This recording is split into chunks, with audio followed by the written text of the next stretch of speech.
Dans cette vidéo, il est question de la symphonie numéro 9 de Ludwig van Beethoven.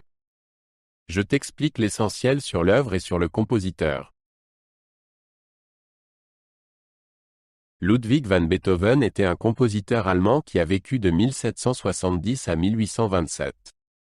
Il a écrit la 9e symphonie entre 1822 et 1824, et ce fut sa dernière grande œuvre dans ce genre. Beethoven était presque complètement sourd lorsqu'il a composé cette symphonie. La 9e symphonie est particulièrement connue pour son 4e mouvement, dans lequel elle, Ode à la joie, est mise en musique. Ce morceau est un symbole de liberté et de fraternité et est souvent joué lors d'événements importants.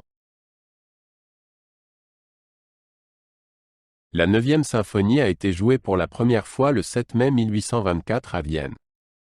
Beethoven était présent lors de la première, mais n'a pas pu entendre les réactions du public. La représentation fut un grand succès et le public fut très ému par la musique. Le chef d'orchestre a dû retourner Beethoven pour qu'il puisse voir les applaudissements. Ce moment est l'un des plus célèbres de l'histoire de la musique classique. La 9e symphonie est composée de 4 mouvements. Le premier mouvement est dramatique et puissant. Le deuxième mouvement est un scherzo très rapide, avec beaucoup d'énergie et de rythme. Le troisième mouvement est un mouvement lent, souvent décrit comme très émotionnel et beau. Le quatrième et dernier mouvement est célèbre pour l'intégration de parties vocales et du chœur qui chante elle, Ode à la joie.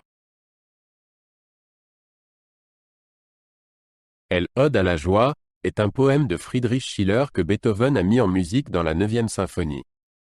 Le texte parle de la joie comme d'une force divine qui unit tous les hommes. Beethoven a choisi ce poème parce qu'il trouvait le message de fraternité et d'unité important. Cette partie de la symphonie était révolutionnaire, car il était inhabituel d'intégrer du chant dans une symphonie. La 9e symphonie de Beethoven a apporté de nombreuses nouveautés dans le monde de la musique. C'était la première fois qu'un compositeur important utilisait des parties vocales dans une symphonie. La combinaison de l'orchestre et du chœur a créé une nouvelle forme d'expression musicale.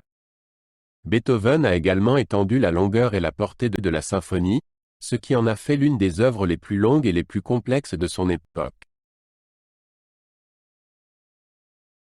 Dans la 9e symphonie, Beethoven utilise un grand orchestre avec de nombreux instruments différents. Outre les cordes, les bois, les cuivres et les timbales habituels, il a ajouté un piccolo, un contrebasson et des trompettes. Cet élargissement de l'orchestre permit à Beethoven de créer un son plus riche et plus ample. La partition exigeait également 4 solistes et un grand chœur pour le dernier mouvement.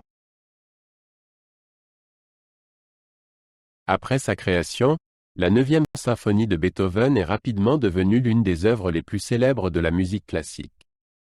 Les musiciens et les critiques ont loué l'œuvre pour sa profondeur artistique et son innovation. La 9e symphonie a fortement influencé l'évolution de la musique et a inspiré de nombreux compositeurs à l'époque romantique. Elle reste une œuvre centrale dans les salles de concert du monde entier. La 9e symphonie montre la capacité de Beethoven à élargir et à transformer les formes musicales traditionnelles. Il a rompu avec de nombreuses conventions de la symphonie en faisant appel au chœur et aux solistes et en reliant les mouvements par des thèmes.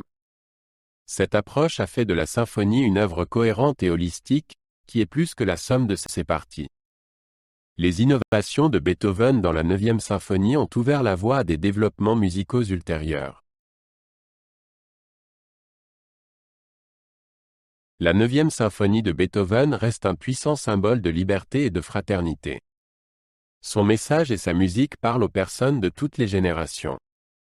Elle, Ode à la joie, a même été choisie comme hymne de l'Union européenne, car elle exprime les idéaux de paix et de solidarité. La 9e symphonie n'est pas seulement un chef-d'œuvre de la musique, c'est aussi un héritage culturel important qui célèbre les valeurs de l'humanité et de la communauté.